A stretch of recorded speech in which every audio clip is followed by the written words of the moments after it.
Olá, queridos irmãos, estamos de volta mais uma vez e é com você que eu quero continuar falando. Você que é salvo, você que já professou Jesus como seu Salvador, já o recebeu como Salvador da sua vida e hoje se declara como um cristão, faz parte de uma igreja como membro e vive na sociedade da sua igreja, que na rua da sua casa você é conhecido como cristão, você é conhecido como crente, você é conhecido como membro de tal igreja. Você que é conhecido como ovelha de tal rebanho, eu quero falar mais uma vez a você nesta reta final. Eu havia prometido que na próxima mensagem, nessa mensagem eu estaria trazendo sobre alguns exemplos de obras que seriam queimadas. Mas pensando bem, eu gostaria de fazer com você aqui um interrogatório. Vamos levantarmos aqui algumas questões interessantes sobre essa questão do julgamento dos cristãos. Ok? Eu gostaria aqui de estar me colocando no seu lugar, como se você estivesse fazendo as interrogações sobre essa questão do julgamento, porque eu pensei que, dado aquilo que eu ensinei nas lições passadas, sobre a nossa salvação, sobre a nossa liberdade em Cristo, sobre a filiação em Cristo, filiação em Deus através de Cristo Jesus, que agora nós somos filhos de Deus e assim por diante, talvez tenha ficado aí na sua mente a seguinte interrogação: olha, mas como eu posso ainda ser julgado se, na verdade, ele ensinou nas lições anteriores que agora não existe mais julgamento para mim? Bens, talvez tenha havido esse tipo de interrogação nessa última mensagem que nós pregamos. E por isso eu quero voltar aqui, meu querido irmão, com muito carinho, com muito amor, me colocando no seu devido lugar e fazendo a mim mesmo as seguintes interrogações. Olha, se eu, em Cristo Jesus, de acordo com João capítulo 5, verso 24, os meus pecados foram perdoados, recebi a vida eterna. Em Cristo Jesus, de acordo com João 10, verso 28, não perdo mais a minha salvação. Em João 10, 28, 29 e 30, estou na mão de Deus e ninguém pode me tirar de lá, sou salvo eternamente. Corretamente. É exatamente isso que nós ensinamos, é exatamente isso que a Bíblia continua nos falando. Aí você faz a seguinte interrogação: olha, espera aqui, mas se em 2 Coríntios 5,17 diz que aqueles que estão em Cristo nova criatura é, as coisas velhas já passaram, eis que tudo se fez novo. Como é que eu posso estar diante do tribunal de Cristo para o julgamento pelas coisas que passaram? Bens, é verdade, mas vamos continuarmos aqui nas nossas interrogações. Romanos capítulo 8, verso 1 diz que agora não há mais nenhuma condenação para os que estão em Cristo Jesus. Como é que eu posso, pastor, ainda ser julgado diante do tribunal de Cristo por algo que a Bíblia diz que eu estou livre? Bens, vamos continuar. Se 1 de Pedro capítulo 2, verso 24 diz que Jesus levou sobre si os meus pecados, ele pagou o preço da minha transgressão, ele morreu no meu lugar, a morte de Jesus foi um ato substituto, porque ele substituiu o meu lugar na cruz do Calvário. Se Colossenses capítulo 3, capítulo 2, versículo 14, diz que ele rasgou a cédula, a promissória que havia no tribunal de Deus, que era contra mim, que me condenava, ele rasgou e triunfou na cruz sobre os inimigos. Se ele deu cabo dos meus pecados, como eu posso ainda ser julgado diante de Cristo pelos meus pecados? Eu não disse pecados, eu disse obras. Tudo está correto diante do que nós estamos aqui afirmando. Olha, se 1 João capítulo 1, versículo 7, verso 9 diz que o sangue de Jesus me purificou de todo o pecado. E o versículo 2 do capítulo 3 de 1 João diz que agora somos filhos de Deus. Ainda não é manifesto que havemos de ser, mas seremos semelhantes a ele, porque assim como ele é, o veremos.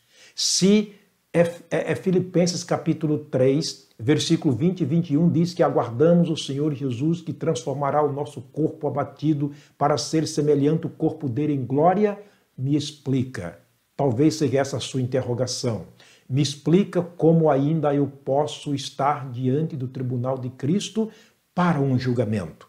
Bens, meu querido irmão, talvez você não tenha, se você tem essa interrogação, se você é a pessoa a qual eu estou me colocando no seu lugar, e está fazendo esse tipo de interrogação por ter aprendido tudo isso, está ignorando esse julgamento do cristão, bens, talvez você não tenha ouvido perfeitamente o que nós lemos na primeira carta de Paulo, ou seja, na segunda carta de Paulo aos Coríntios, no capítulo 5, versículo 10.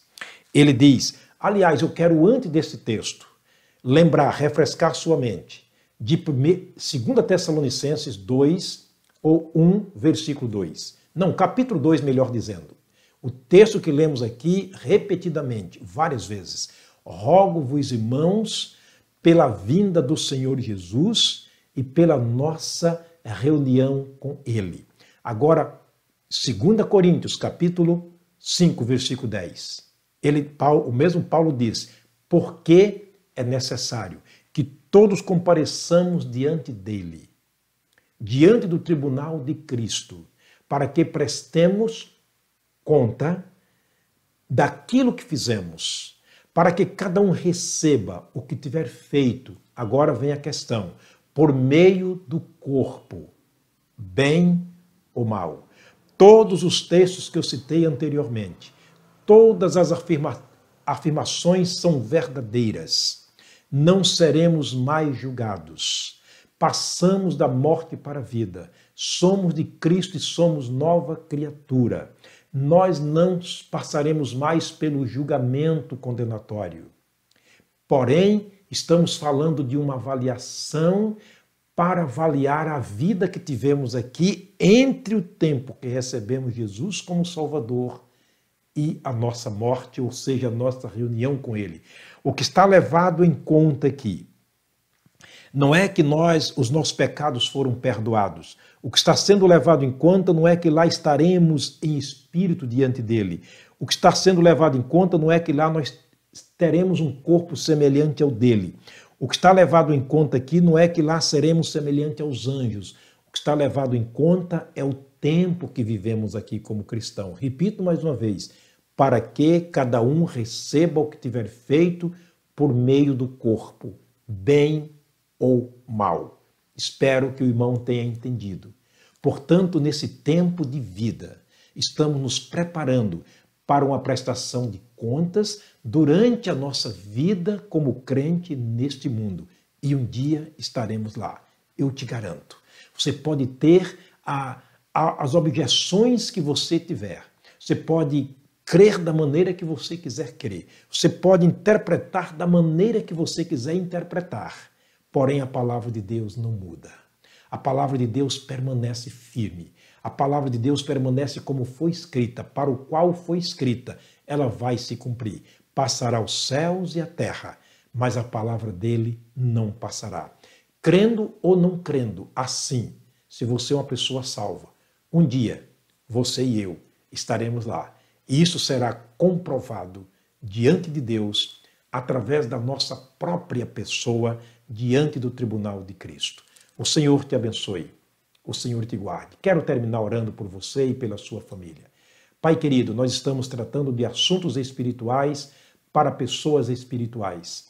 E queremos que o teu Espírito Santo, através da tua palavra, esteja falando ao coração dos nossos queridos irmãos, nos ajudando, ó Deus, a preparar-nos para esse encontro maravilhoso e que ali estaremos diante do Senhor, sem receio, sabendo que a nossa vida foi conduzida e construída aqui, ó Deus, através de obras que glorificaram o nome do Senhor. Nós oramos por todas as famílias que estão nos assistindo, nos acompanhando. Fala, ó Deus, ao coração de cada membro da família. Abençoa, Deus, o pai, a mãe, filhos. Que o Senhor esteja unindo-nos através do teu Espírito para uma vida espiritual no Senhor. Oramos agradecidos no precioso nome de nosso Senhor e Salvador Jesus Cristo. Amém. Querido irmão, até a próxima mensagem, se Deus nos permitir. A você, meu amigo, muito obrigado por nos acompanhar em todas as mensagens. O Senhor te abençoe. O Senhor te guarde. Até lá, se Ele permitir.